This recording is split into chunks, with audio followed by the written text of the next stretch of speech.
Assalamualaikum warahmatullahi wabarakatuh. Alhamdulillahi rabbil alamin. Wassalatu wassalamu ala asyrafil anbiya'i wal mursalin wa ala alihi wa sahbihi ajma'in. Alhamdulillah, bersyukur kita kehadrat Allah Subhanahu wa taala kerana pada malam ini kita diizinkan untuk bersama-sama pada hari Jumaat. Dan pada malam ini 6 Jun 2025 bersamaan 9 Zulhijjah tahun 1446 Hijrah. Mudah-mudahan kita berpeluang untuk menyambut hari raya bersama-sama esok, iaitu 10 Zulhijjah.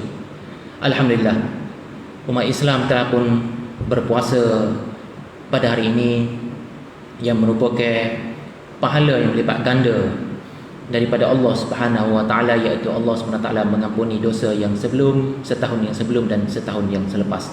Mudah-mudahan apa yang kita harapkan, Allah Subhanahu wa taala mengampuni segala dosa kita. Segala puji bagi Allah, Tuhan sekalian alam, yang menghidupkan hati dengan iman, menghidupkan jiwa kita dengan Islam. Dan semoga Allah menghidupkan hari-hari yang kita lalui dengan berkat dan kasih sayangnya. Selawat dan salam ke atas Nabi Muhammad SAW, ahli keluarga baginda, serta para sahabat baginda yang menjadi contoh unggul dalam seluruh aspek kehidupan kita. InsyaAllah pada malam ini saya akan menyampaikan tazkirah yang berkaitan dengan adab-adab menyambut hari raya Aidiladha dan kesilapannya. Jadi sebagai persediaan untuk kita memulakan persiapan kita pada malam ini, mudah-mudahan setiap amalan kita diterima oleh Allah Subhanahu wa taala. Hendaknya pada malam ini juga sebagai persediaan kita untuk menyambut satu perayaan unggul, perayaan agung dalam Islam, iaitu Hari Raya Aidiladha, yang juga dikenali sebagai Hari Raya Korban bagi umat Islam, kerana bertujuan untuk mengingati peristiwa yang bersejarah, iaitu peristiwa yang berlaku ke atas Nabi Ibrahim dan Nabi Ismail alaihi wassalam. Ia adalah hari yang mengangkat semangat pengorbanan dan ketundukan patuh kita kepada Allah, kepada perintah Allah sebagai asas iman yang sejati dalam diri kita semua. Peristiwa Aidiladha mengembalikan kita kepada kisah luar biasa, iaitu dua insan mulia, Nabi Ibrahim alaihissalam dan anaknya Nabi Ismail alaihissalam, yang diuji dengan ujian yang begitu berat untuk membuat keputusan. Walau bagaimanapun, atas ketaatan mengikut perintah Allah Subhanahu wa taala, Nabi Ibrahim dan anaknya Ismail terima dengan hati yang terbuka. Apa yang berkaitan dengan ujian berat yang dihadapi oleh Nabi Ibrahim AS dan Nabi Ismail AS, iaitu perintah untuk menyembelih anak sendiri. Maksudnya Nabi Ibrahim diperintah untuk menyembelih anak dia Ismail AS. Namun kerana keimanan yang kukuh dan ketaatan yang mutlak, keduanya menerima perintah itu dengan penuh redha. Jadi terima hakikat kerana atas dasar keimanan dan ketakwaan kepada Allah Subhanahu wa taala. Firman Allah Subhanahu wa taala dalam surah As-Saffat ayat yang ke-102, iaitu falamma balagha ma'ahu as-sa'ya qala ya bunayya inni ara fil manami anni azbahuka fanzur madza tara qala ya abati fa'al ma tu'mar satajiduni insyaallahu minas sabirin. Maka tatkala anakku itu sampai ke peringkat umur sanggup berusaha bersama-sama Ibrahim, Nabi Ibrahim berkata, iaitu wahai anakku, sesungguhnya aku melihat dalam mimpi bahawa aku menyembelihmu, maka fikirkanlah apa pendapatmu. Jadi Nabi Ismail pun jawab apa dia? Wahai ayahku, lakukanlah apa yang diperintahkan kepadamu. Maksudnya dia boleh terima apa yang ditetapkan oleh Allah Subhanahu Wa Taala. Insya-Allah ayah akan mendapatiku daripada kalangan orang yang sabar. Jadi dia terima apa yang ditetapkan oleh Allah Subhanahu Wa Taala berdasarkan kepada surah As-Saffat ayat yang ke-1-2. Saat apabila dia mencapai umur yang memungkinkan untuk bekerja bersama ayahnya, Nabi Ibrahim AS. Lalu Nabi Ibrahim berkata, "Wahai anakku, sesungguhnya dalam mimpi aku melihat penglihatan para nabi itu pasti benar dan merupakan wahyu bahawa aku sedang menyembelihmu. Lalu bagaimana pendapatmu tentang penglihatan itu?" Tanya pendapat anak dia. Maksudnya tidak buat keputusan berdasarkan apa yang dia mimpi, apa yang keputusan yang dia buat tu dia bertindak sendiri. Dia tanya juga pendapat kerana kasihnya kepada anak dia. Jadi ayah tanya anak dia, anaknya berkata kepadanya, "Wahai ayah, kerjakanlah dan tunaikanlah apa yang diperintahkan kepadamu. Aku akan sabar atas perintah Allah." Maksudnya dia terima dengan hati yang terbuka, lapang dada, hati yang sabar. Inilah menunjukkan bahawa pengorbanan untuk menyembelih anaknya Ismail digantikan dengan kibas. Daripada sini bahawa inilah semangat Aidiladha menyentuh tentang apa dia? Antaranya tentu tentang ketaatan kepada Allah Subhanahu Wa Taala dan menunjukkan keikhlasan diri dan pengorbanan dalam diri manusia untuk mengabdikan diri kepada Allah Subhanahu Wa Taala, mengambil pengajaran daripada kisah yang berlaku tentang kisah Nabi Ibrahim dan Nabi Ismail alaihissalam. Ia bukan sekadar sejarah. Kalau ikutkan sejarah dah diceritakan apa yang disampaikan berdasarkan pada ayat suci Al-Quran. Jadi ia bukan sejarah sahaja, tetapi satu pengajaran hidup sepanjang zaman untuk setiap orang beriman. Jadi kita sampailah ke hari ini hasil daripada apa pengajaran dan pengalaman yang kita tahu dan kita faham tentang pengorbanan Nabi Ibrahim terhadap apa yang berlaku antara keduanya, Nabi Ibrahim dan Nabi Ismail. Bukan sekadar sejarah, jadi sehinggalah ibadah kurban diamalkan sehingga ke hari ini sebagai peringatan dan memperingati peristiwa yang bersejarah itu. Dan sekarang kita masuk di bahagian adab-adab menyambut Hari Raya Aidiladha. Apa yang perlu kita tekankan sini adalah yang pertama, mestilah kita menyucikan diri zahir dan batin, maksudnya bersih anggota badan kita. Sebagai umat Islam, hendaklah membersihkan hati daripada sifat-sifat tercela. Kita kena bersih diri kita dulu, bersih hati kita dulu, bersih jiwa kita dulu daripada sifat-sifat yang tercela. Sebab kita umat Islam, kita nak sesuatu yang terbaik, mestilah kita memohon kepada Allah SWT untuk menjinakkan diri dengan Allah SWT, mengikis kotoran-kotoran yang ada dalam diri kita sebagai sifat-sifat tercela seperti dengki. Jangan dengki kau ke. Jangan menjadi tabiat dengki ni bawa sehingga ke hari tua. Bahkan sifat dengki perlu dikikis dan perlu dijauhi. Pada masa yang sama, kena menjauhi dan membersih hati daripada sifat dendam. Tak puas hati kau jiran, tak puas hati kau sahai, buat sesuatu keburukan kepada orang lain dengan berdendam. Kemudian ada sifat takabur dalam diri. Jadi kikiskan dengan membersih hati, membersih jiwa dari sudut zahir dan batin. Sifat takabur dan sombong perlu dijauhi. Kemudian suci zahir dengan apa dia yang kita perlu buat, iaitu dan kita mandi sunat hari raya, berpakaian kemas, maksudnya kita mandi pakai minyak wangi-wangian. Maksud bagi perempuan biar sederhanalah, janganlah pula lalu nak melintasi masjid, nak melintasi laluan sehingga baunya semerbak menyebabkan lelaki pun bau dia tu yang tidak sesuai, kerana itu menyebabkan berdosa. Jadi mandi sunat hari raya, berpakaian kemas, bersih pakaian anggota badan dia apa semua tu, berwangi-wangi bagi lelaki, bagi perempuan biarlah sederhana. Jangan siapa bau semerbak lalu pun orang bau terlalu kuat. Tak boleh, perlu kawal juga. Sebaiknya pakaian yang baru. Kalau ada pakaian yang baru, pakai pakaian yang baru. Sebab galakkan untuk keluar pada hari raya dengan pakaian-pakaian yang cantik-cantik. Kalau tak ada sekalipun yang baru, sekurang-kurangnya memakai pakaian yang bersih. Nampak comel lagi, tilik-tilik dalam cermin, dalam mari tengok pakaian mana comel, pakai tu. Tak semestinya pakaian baru lah. Yang penting nampak lebih comel, lebih bersih.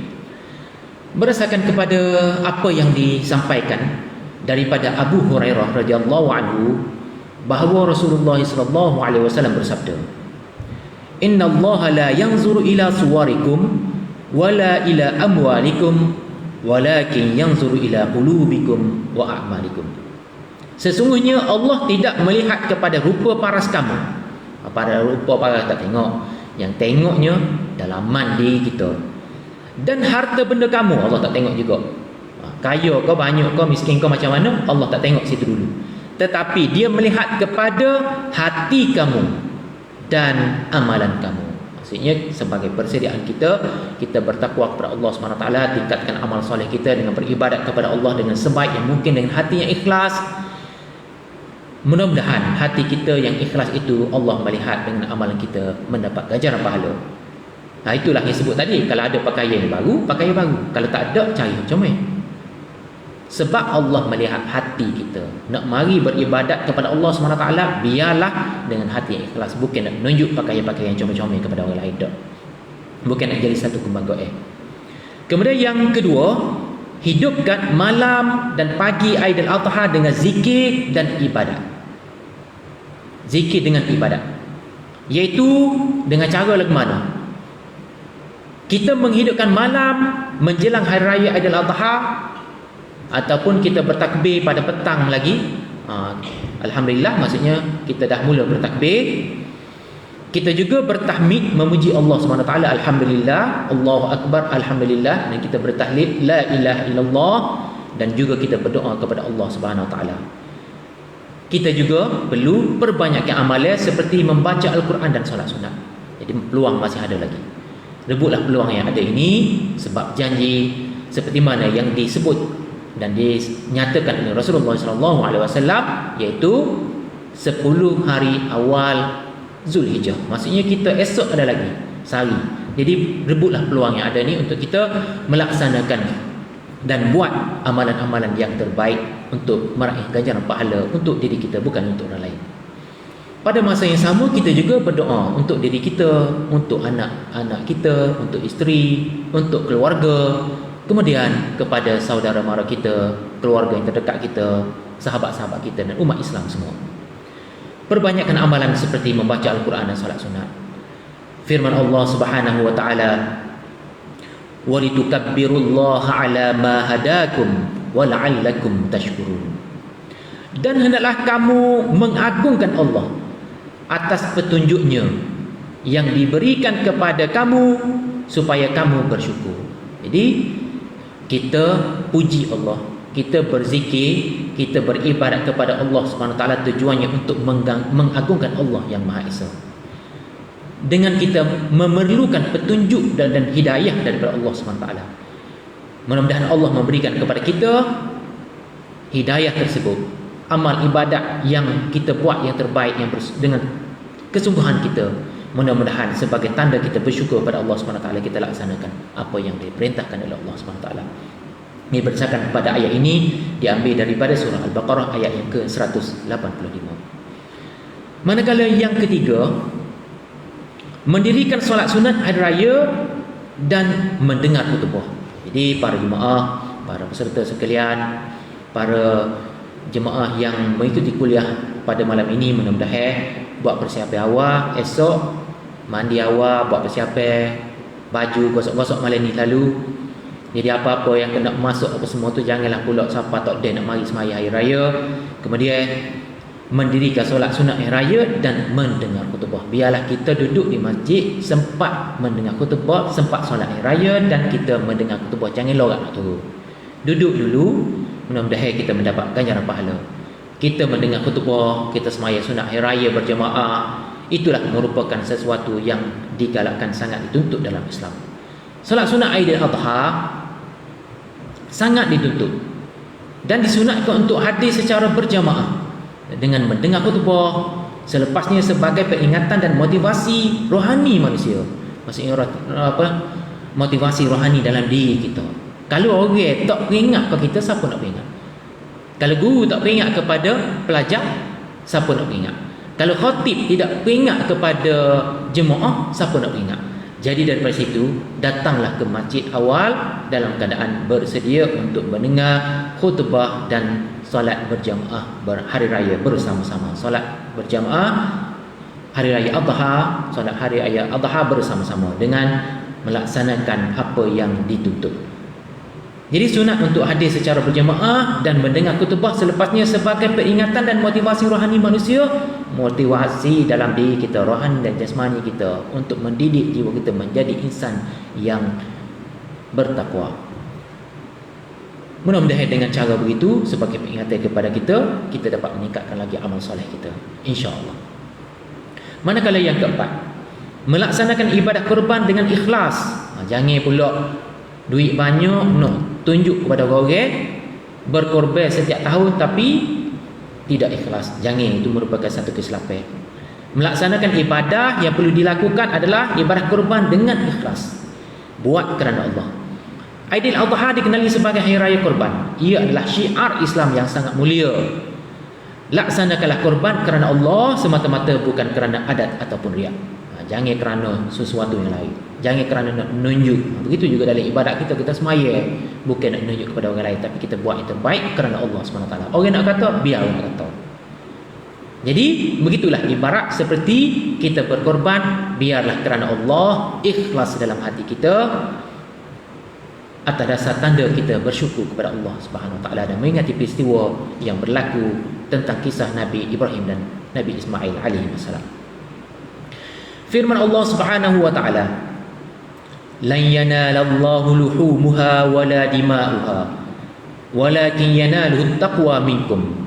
Kadzalika sakhkharaha lakum litukabbirullaha 'ala ma hadakum wa basyiril mukhbitin." Litukabbirullaha 'ala ma hadakum wa basyiril muhsinin. Jadi berdasarkan kepada ayat suci Al-Quran ini, daging haiwan korban dan darahnya itu sekali-kali tidak akan sampai kepada Allah SWT, tetapi yang sampai kepadanya adalah ketakwaan kamu. Jadi ketakwaan kita yang sampai kepada Allah SWT. Jadi kita buat tu tak sampai, darah apa semua tu sekali-kali tidak akan sampai kepada Allah, tapi yang sampainya adalah ketakwaan kita. Kita buat kerana takwa, buat kerana kita bersyukur kepada Allah SWT dengan ikhlas untuk kita berkorban. Dan sampaikanlah khabar gembira kepada orang-orang yang berbuat baik, iaitu wabasyiril muhsinin. Dan sampaikanlah kabar gembira kepada orang-orang yang berbuat baik. Jadi surah Al-Hajj ayat yang ke-37. Demikianlah agar manusia mengagungkan Allah atas petunjuk yang dia berikan kepadanya. Jadi mudah-mudahan dengan apa yang berkaitan dengan melaksanakan ibadah kurban dengan ikhlas, mudah-mudahan Allah SWT terima amalan-amalan bagi jemaah-jemaah yang melaksanakan ibadah kurban pada esok harinya. Jadi daging-daging dan darah haiwan-haiwan kurban itu sekali-kali tidak dapat sampai, maksudnya tidak sampai di sisi Allah, tetapi ketakwaan kamulah yang akan sampai kepada Allah Subhanahu Wa Taala. Jadi berdasarkan kepada tafsir Al-Quran. Jadi Allah akan memberi balasan atas ketakwaanmu. Jadi atas ketakwaan kita. Kalau kita buat kerana Allah, jadi itulah yang sampai atas dasar ketakwaan kita kepada Allah Subhanahu Wa Taala, sebagai tanda kita bersyukur kepada Allah.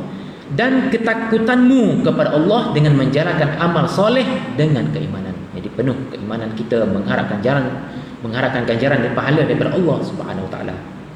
Demikianlah Allah telah menundukkannya untuk kamu supaya kamu mengagungkan Allah terhadap hidayahnya kepada kamu. Jadi Allah SWT bagi ganjaran kepada seseorang untuk melihat dan memberi hidayah kepada hamba-hambanya yang beriman kepada Yang Maha Esa. Mudah-mudahan setiap amalan yang kita lakukan ini, setiap amalan yang kita kerjakan ini diterima oleh Allah SWT. Dan berilah kabar gembira wahai Nabi kepada orang-orang yang berbuat baik semata-mata mengharap redha Allah. Jadi Nabi bagi peringatan kepada umat Nabi Muhammad SAW supaya apa yang dilakukan itu adalah semuanya buat dan mengharapkan redha Allah Subhanahu Wa Taala dan dalam ketaatan dengan balasan syurga. Mudah-mudahan setiap amalan yang dilakukan tu kita memerlukan balasan daripada Allah SWT, iaitu balasan syurga Allah SWT. Jadi kita buat dan kita mengharapkan syurga. Jadi buat kerana Allah, niat ikhlas kerana Yang Maha Esa, bukan kerana menunjuk kepada orang lain, bukan buat sesuatu kerana kita nak menunjukkan kita ni bagus tak, bahkan sesuatu yang kita lakukan itu adalah kerana Allah semata-mata. Yang kelima, mengukuhkan silaturahim dan hubungan kekeluargaan. Macam dengan sini, apa yang perlu kita ingat bahawa silaturahim adalah tanda-tanda orang yang beriman kepada Allah SWT. Gunakanlah kesempatan berada di kampung halaman untuk mengeratkan hubungan dengan siapa. Bila kita balik kampung, duduk bersama dengan sahabat-sahabat, duduk bersama dengan siapa-siapa yang kita kenali, hubungan silaturahim mesti dijaga, jangan terputus hubungan tersebut. Janganlah siapa sesuatu rezeki memusnahkan kerana dengki. Jangan siapa sesuatu rezeki dirosakkan punca daripada dengki ataupun bimbang takut tak boleh kat orang lain, tak boleh dia, terutama buah-buah yang diwakafkan. Jadi biarlah berkongsi sama-sama, jangan duk berebut, jangan duk balah, pastikan berkongsi rezeki, mudah-mudahan sedikit membawa berkat insya-Allah. Gunakanlah kesempatan berada di kampung halaman untuk mengeratkan hubungan dengan ibu bapa, mak ayah kita dulu. Bagi hak tak ada, doa kebaikan untuk demo. Walaupun tak ada, walaupun dah meninggal, tetapi doa yang tidak putus daripada anak-anak yang soleh. Begitu juga dengan adik-beradik, jangan sebab berebut harta balah terputus silaturahim. Sebagai tanda orang yang beriman kepada Allah, mesti menghubungi silaturahim. Jangan sebab dunia balah sampai terputus. Macam mana kita nak mengharapkan syurga Allah Subhanahu Taala. Begitu juga jiran tetangga kita kena buat baik.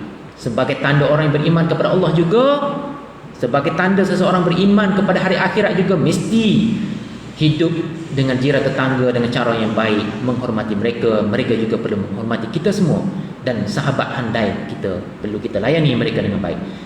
Pada masa yang sama, saling memaafkan dan bertanya khabar.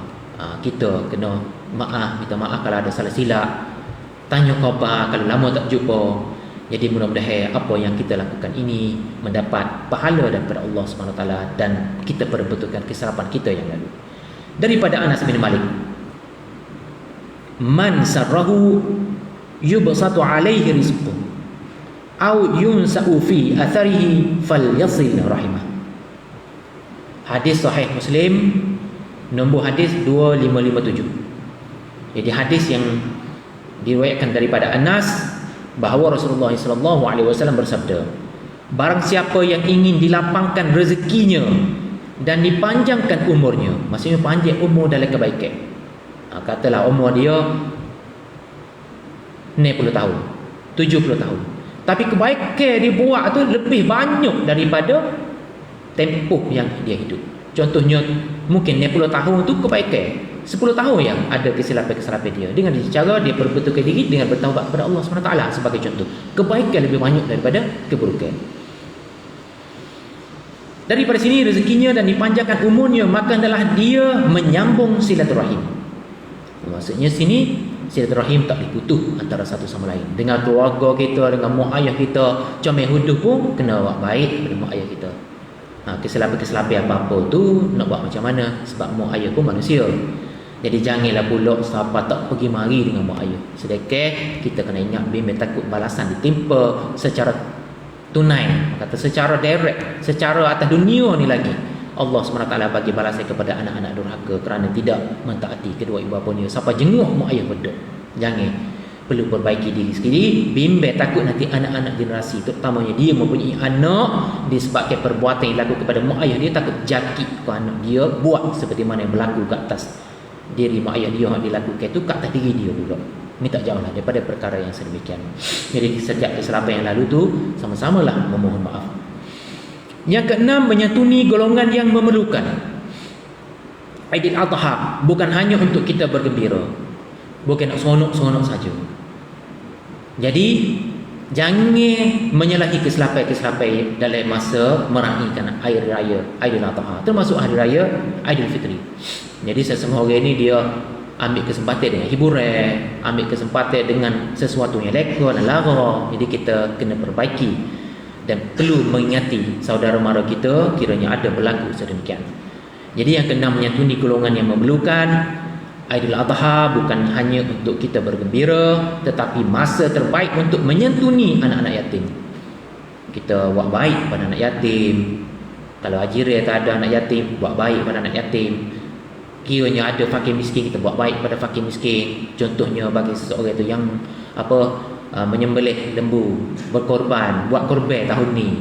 Jadi tengoklah orang yang dikenali dulu, agihkan daging-daging korban kepada mereka yang memerlukan, seperti anak yatim tadi, fakir miskin, ataupun orang tua yang tidak berupaya untuk bekerja, jadi orang yang sakit, golongan yang serba kekurangan. Jadi kita kena buat baik kepada mereka semua, bertanya khabar.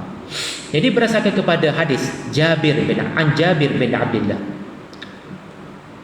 khairun nasi anfa'uhum linnas, hadis hasan akhrajahu Ibnu Hibban.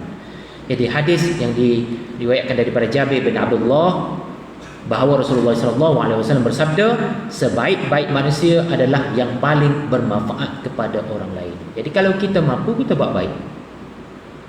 Kalau jiran tak sihat, kita tanya khabar. Mak ayah tak sihat, coba jaga mak ayah. Adik-beradik yang ada masalah kesihatan, bertanya khabar. Cari jalan penyelesaian supaya semuanya hidup dalam aman damai, bersatu hati. Mudah-mudahan itulah yang disukai Allah Subhanahu Wa Taala. Jadi hadis riwayat Ibnu Hibban. Manakala yang ketujuh, apa yang perlu kita buat ialah menjaga dua hubungan utama. Apa yang dimasukkan hubungan utama itu? Hubungan hablum minallah dan hablum minan nas. Hablum minallah iaitu hubungan dengan Allah Subhanahu Wa Taala. Kita kena jaga hubungan kita dengan Allah Subhanahu Wa Taala. Ia mencerminkan ketaatan kita kepada Allah Subhanahu Wa Taala. Janganlah royak dia sayang kepada Allah, taat kepada Allah, tapi tak melaksanakan perintah Allah. Sebagai contohnya, tak semaya, tak melaksanakan perintah Allah Subhanahu Wa Taala. Sebagai contohnya, apa dia?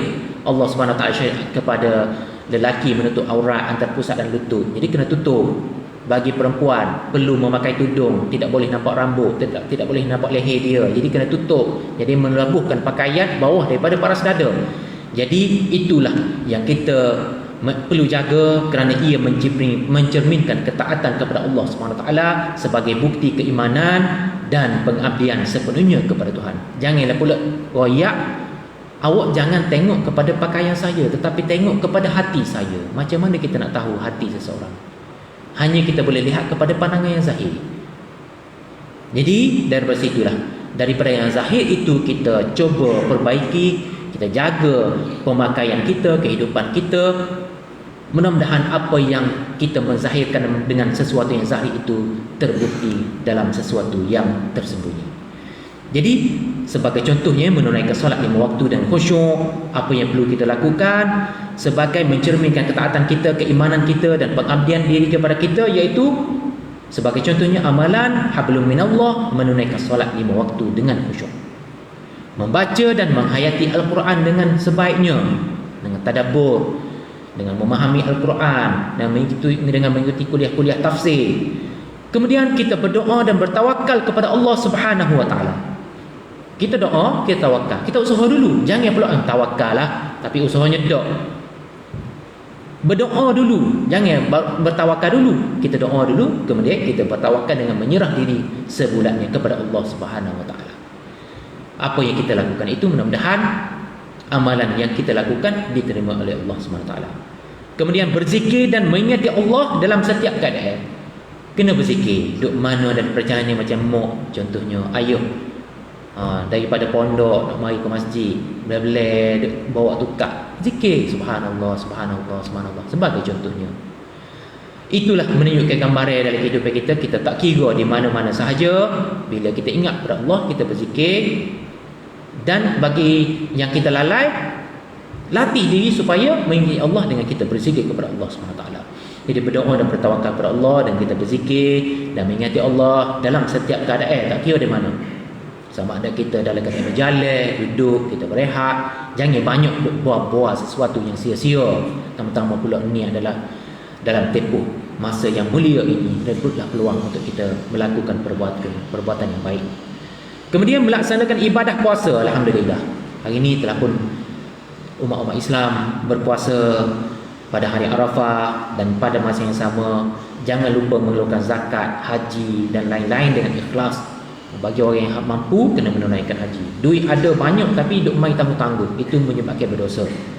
Jadi penekanan dalam diri kita yang perlu kita hayati bahawa Allah tidak hanya melihat bentuk ibadah, tetapi keikhlasan hati dan ketekunan dalam amalan kita.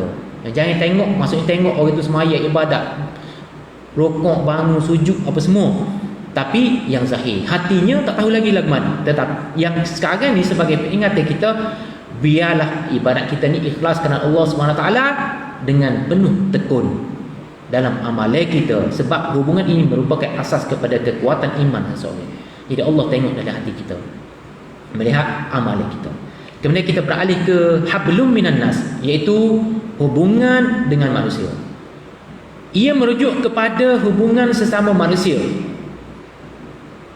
Kita dengan orang lain, kita dengan sahaya kita, jadi dengan orang yang kita kenali sebagai contohnya. Yang penting kita dengan manusia yang lain, hubungan kita dengan orang lain. Bagaimana dengan kita berinteraksi dengan orang lain tu?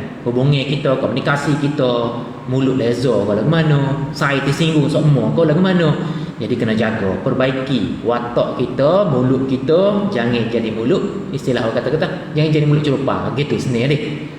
Supaya kita dapat jaga mulut kita, lidah kita ni dapat mengawal emosi kita, ubah diri dan sikap kita dengan membanyakkan mengingati Allah SWT dengan berzikir.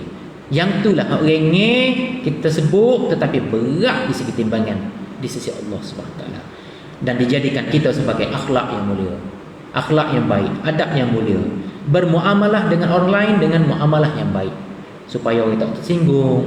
Jadi sebagai contoh amalan hablum minan nas, menjaga silaturahim dengan keluarga dan orang-orang yang kita kenali, termasuklah dengan masyarakat amnya. Jadi silaturahim tak boleh nak putus. Menghormati ibu bapa kita, guru dan orang tua kita, itulah langkah-langkah yang perlu kita lakukan untuk kita menghidupkan silaturahim. Kemudian kita membantu golongan memerlukan, fakir, miskin, anak yatim, seperti yang telah dinyatakan tadi. Sebagai contohnya, kita mengalihkan daging kurban kepada mereka, dan tidak menyakiti ataupun mengumpat atau menzalimi orang lain. Ya, jangan tengok-tengok memang tak baik seseorang itu suka sakit hati orang, tak senang hati ke tak menyakit hati orang, tak boleh. Perkara itu adalah perkara yang tabiat tidak sihat, perlu dijauhi. Perbaiki diri dan adab dengan orang lain, jangan menjadi tabiat menyakit hati ataupun suka mengumpat. Jadi ubahlah diri dan sikap tersebut, jangan buat zalim kepada orang lain. Jadi seterusnya, hubungan yang baik sesama manusia adalah cerminan akhlak Islam. Mencerminkan akhlak Islam melalui diri kita. Sebagai contoh, letak cermin di dinding, tujuan apa? Sebab nak tilik, nak tengok. Pakai tudung comel dah lagi, pakai piah sengit kedok, pakai sokok betul kedok. Jadi mencerminkan diri kita dan watak kita. Begitulah dalam hubungan kita dengan Allah Subhanahu Wa Taala. Hubungan kita sesama manusia menunjukkan cerminan akhlak Islam dalam diri kita. Rasulullah SAW diutuskan untuk menyempurnakan akhlak, dan akhlak inilah yang menarik ramai manusia memeluk Islam. Jadi Rasulullah SAW bagi contoh yang baik kepada manusia di atas muka bumi ini dengan akhlak yang mulia. Jadi tengok, idola manusia adalah Rasulullah. Jadi dengan akhlak yang baik, contoh tauladan yang baik, lalu ramai yang memeluk Islam melalui tunjuk ajar yang dilakukan oleh Rasulullah SAW. Bahkan Rasulullah tidak ada sifat dendam dengan yang lain. Jadi menyempurnakan akhlak melalui akhlak Rasulullah SAW. Keseimbangan antara hablum minallah dan hablum minan nas. Jadi umat Islam tidak boleh memisahkan hubungannya dengan Allah dan hubungan dengan manusia. Kena ada dan menghidupkan silaturahim. Di kedua-duanya saling melengkapi. Maksudnya hubungan kita dengan Allah, hubungan kita dengan manusia. Sebab kalau kita hidup seorang, tak boleh hidup, kerana kita memerlukan orang lain dalam kehidupan kita. Jadi Nabi Muhammad SAW bersabda, An Abi Hurairah radhiyallahu anhu qala Rasulullah SAW, akmalul mu'minina imanan ahsanuhum khuluqan. Seorang mukmin yang paling sempurna imannya ialah yang paling baik akhlaknya. Jadi kita kena berduyun-duyunlah, berlumba-lumba, perbaiki diri kita daripada kurang berakhlak kepada akhlak yang baik. Kalau dah akhlak yang baik kepada akhlak yang lebih baik. Contoh tauladan kita perlu contohi dengan jadikan idola kita adalah Rasulullah sallallahu alaihi wasallam. Kemudian hadis yang lain pula menyentuh tentang silaturahim, iaitu sabda Rasulullah sallallahu alaihi wasallam, la yadkhulul jannata qati'u rahimin. Jadi hadis ini adalah hadis sahih Muslim dan sahih Bukhari.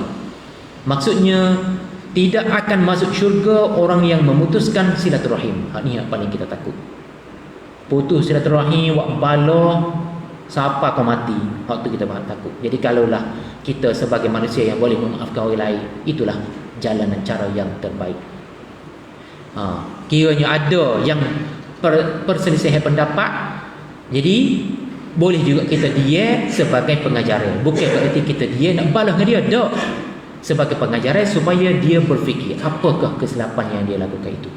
Jadi mudah-mudahan dengan Aidil Adha mengajar kita untuk menjaga hubungan dengan Allah melalui ibadah dan pengorbanan serta hubungan sesama manusia melalui kisah sayang, saling tolong-menolong dan menjadi seorang yang pemaaf. Jadi apa yang perkara-perkara penting dalam kehidupan kita, mudah-mudahan kita menjaga diri kita, menjadikan seorang yang menjadi hamba Allah yang pemaaf.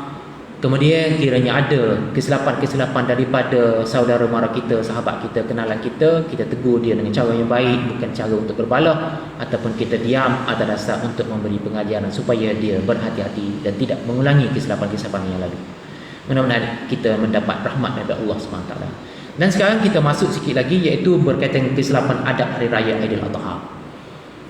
Antaranya melengah-lengahkan solat sunat Aidil Adha. Sebab Hari Raya Aidil Adha ni hari orang nak berkorban. Kalau buat lambat, dia takut nanti tepatnya panas, nak sembelih lembu sampai ke tengah hari, jadi cuaca yang tidak selesa. Jadi melengah-lengah ke solat sunat Aidil Adha itu merupakan satu kesilapan adab Hari Raya. Jadi ada yang sibuk bersiap atau beraya hingga terlepas solat raya, rugilah. Sebab setahun sekali yang jumpa. Sibuk masak sekalipun, tutuplah suih sementara mari semaya, kemudian balik pula. Mudah-mudahan apa yang dilakukan itu mendapat ganjaran pahala. Sedangkan solat Aidil Adha adalah syiar Islam yang sangat dituntut. Dan seterusnya, apa yang berkaitan dengan kesilapan-kesilapan adat hari raya yang kedua, tidak mengagungkan hari raya dengan takbir. Jadi janganlah masuknya hari raya pakai takbir tak gapo. Kabar-kabar tak gaya. Jadi ringanlah bulu kita untuk bertakbir. Takbir hari raya sebagai mengagungkan tidak mengagungkan hari raya dengan takbir. Jadi takbir Aidil Adha bermula dari malam raya hingga hari-hari tasyrik. Jadi daripada petang pun boleh dah. Jadi tetapi ramai yang leka dan tidak bertakbir. Jadi itulah hak rugi besar bagi seseorang. Padahal takbir adalah tanda pengagungan terhadap Allah dan syiar hari raya. Kemudian yang ketiga, berpakaian mewah tetapi tidak sopan. Nampak comel, bangga atau pakaian yang begitu mewah, nampak cantik, menarik, tapi tidak sopan. Iaitu berpakaian cantik itu digalakkan, tetapi ramai berpakaian ketat, menjolok mata dan berlebihan. Jadi kena jaga. Situ bahkan apa yang disyariatkan oleh Allah SWT, berpakaian mestilah berpakaian yang menutup aurat. Jangan berpakaian mewah tetapi tidak sopan, sebagai contoh tadi. Sedangkan pakaian sepatutnya menutup aurat, sopan dan menunjukkan rasa syukur kepada Allah SWT, bukan bermegah-megah. Manakala yang keempat, tidak menghadiri ibadah korban walau mampu. Jadi duit banyak, hartanya banyak, tapi tak berkorban. Takkah sia-sia, tidakkah rugi? Sedangkan ini adalah sunat muakkad, iaitu sunat yang digalakkan, sangat digalakkan oleh Allah Subhanahu Wa Taala.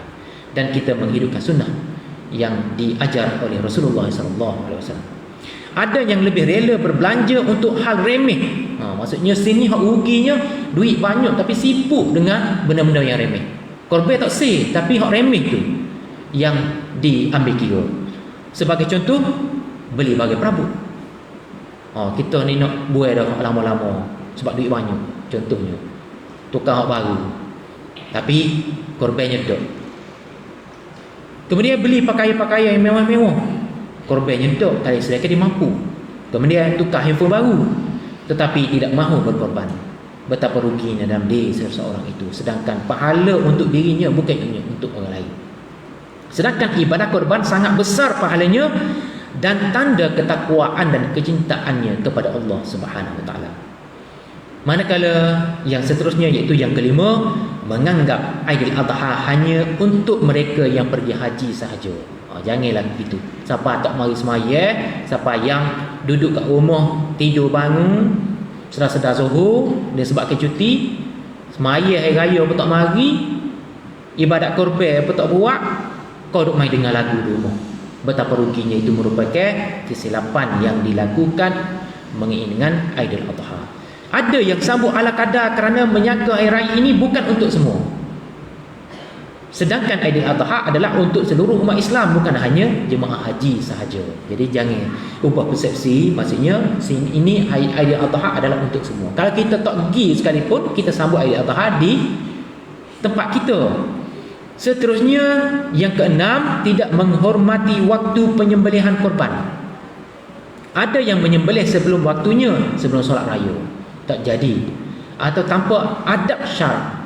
Sebagai contohnya, nak korban mesti kena sembelih dengan pisau yang tajam. Ni dok pisau tumpul pun main tonyah tekuk kambing, lembu. Sakit yang menyebabkan menzalimi binatang tersebut.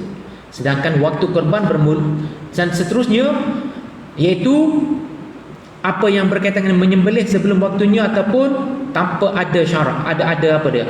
Ada adab syarak, tanpa menjaga adab syarak. Padahal waktu korban bermula lepas solat raya dan perlu ikut syarat sah sembelihan itu. Jadi kena putus halkum sebagai contohnya. Kalau halkum tak putus, tak sah lah. Kemudian yang ketujuh, membuang sisa korban sesuka hati. Ni jadi satu tabiat apa. Jadi pakak-pakak jagalah. Tempat korban itu kena bersihkan dulu sebagai adab. Yang membuang sisa tulang, ada sebab ada yang membuang sisa tulang, darah dan organ secara tidak hormat. Jadi adab kita untuk menyembelih korban mestilah menjaga adab perkara-perkara yang dinyatakan tadi. Padahal daging korban adalah ibadah. Perlu dijaga adab dan kebersihannya. Kemudian kita jagalah, sama-samalah kita jaga, jangan longgar tak balik, saling bekerjasama antara tim yang menyembelih kambing dan lembu itu. Kemudian yang ke-8, tidak menjaga adab makan daging korban. Ada yang membazir, tomok atau makan berlebihan hingga menyakitkan perut. Bila makan ambil lauk apa semua, siapa membazir. Jadi kena jagalah, ambil biar berpada-pada, makan biarlah sederhana, jangan siapa menyebabkan pembaziran. Sedangkan daging korban perlu diagih adil dengan penuh syukur dan kesederhanaan. Maksudnya jangan kata korban tapi semua hak dia korban tu ambil sipai budaya peti dia, agih dok. Jadi ambillah sebahagiannya untuk diri dia, untuk keluarga dia, dan sebahagian yang lain untuk kaum kerabat dia dan orang-orang yang memerlukan, sebagai contohnya anak yatim, fakir miskin dan sebagainya. Kemudian yang ke-9, menjadikan hari raya sebagai waktu gosip dan lawa. Ini merupakan satu kesilapan. Hari raya pun nak kacik pasal orang lagi, cukuplah. Perbaikilah diri kita. Apabila kita berkumpul untuk mengingati Allah SWT, kita jaga diri kita, jaga mulut kita. Jangan pula berkumpul untuk mengata, menyebab aib atau membanding-bandingkan kekayaan, membanding-bandingkan pakaian. Oh, dia bawa pakaian mewahnya, tak padan, macam-macam lah mengata dan memburukkan orang pula. Biarlah dia kita yang penting dia ikhlas kerana Allah SWT. Sebab Islam pun galakkan memakai pakaian cantik-cantik, pakaian yang bersih. Jadi janganlah pula berkumpul untuk mengata, menyebab aib orang lain. Contohnya tiba-tiba saudara kita mari di masjid, dia tengok, oh ni lah dulu hak gosip-gosip ni. Begitu gini. Takkah hari itu adalah hari yang kita perlu menjaga mulut kita, kita mengingati Allah SWT. Mana pahala yang dalam tempoh 10 hari itu, tiba-tiba pada hari raya mula berkecik-berkosip dengan tentang orang lain pula. Sia-sia ibadat dia itu. Jadi pengajaran dan pedoman hari raya Aidil Adha, utamakan solat hari raya Aidil Adha, kita bertakbir, hayati syiar Islam melalui kehadiran awal ke masjid dan bertakbir dan ikhlas, kemudian sambut dengan pakaian sopan dan bersyukur kepada Allah SWT, pakai cantik dengan niat menyambut hari raya kebesaran ini bukan untuk menunjuk, kemudian hidupkan sunnah ibadah korban dengan kita berkorban walau hanya satu bahagian lembu ataupun seekor kambing, tanda ketakwaan dan keikhlasan. Kemudian jaga adab semasa korban, hormati haiwan korban, waktu sembelihan dan cara agihan. Kemudian agihkan daging dengan adil, utamakan fakir miskin, jangan tamak dan elakkan pembaziran. Seterusnya, isi hari raya dengan zikir dan muhasabah diri kita. Mana kesilapan kita, mana kekurangan kita. Jadikanlah Aidil Adha masa untuk mengenang pengorbanan Nabi Ibrahim dan Nabi Ismail serta muhasabah diri kita. Jadi elakkan maksiat dan lara. Sebagai contohnya, jauhi gosip, fitnah, perbuatan sia-sia yang mencemari kemuliaan hari raya. Sebagai contohnya, orang main sibuk dengan lagu, pasal lagu berguna-guna, ibadatnya kurang.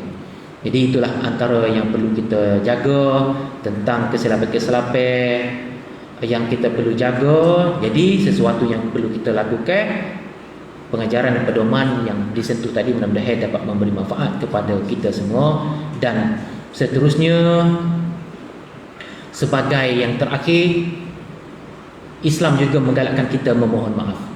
Jadi daripada situlah, sempena dengan hari raya 10 Zulhijjah ini, salinglah kita bermaaf-maafan. Kiranya ada kesilapan, jadi saya mulalah dengan diri saya dulu memohon maaf dengan harapan dimaafkan. Jadi saya mengambil kesempatan ini untuk memohon maaf daripada semua atas sebarang kekhilafan dan kesilapan saya, sama ada secara sedar atau tidak. Saya juga manusia biasa, saya juga dengan lapang hati memaafkan semua yang pernah menyakiti saya. Gitulah maksudnya, kita pun gitulah. Kita minta maaf dengan orang, jadi kita kena jadi pemaaf. Ya, mudah-mudahan semoga Allah menjernihkan hati kita dan menyuburkan jiwa dengan keikhlasan, mahabbah dan ketakwaan. Mudah-mudahan kita mendapat pahala daripada Allah SWT dan Allah SWT mengampuni dosa kita. Jadi daripada situlah mudah-mudahan kita saling bermaaf-maafan, sebab manusia ni memang tak boleh lari dan tak boleh terlepas daripada kesalahan dan kekhilafan. Itu saja. Wabillahi taufiq wal hidayah. Wassalamualaikum warahmatullahi wabarakatuh.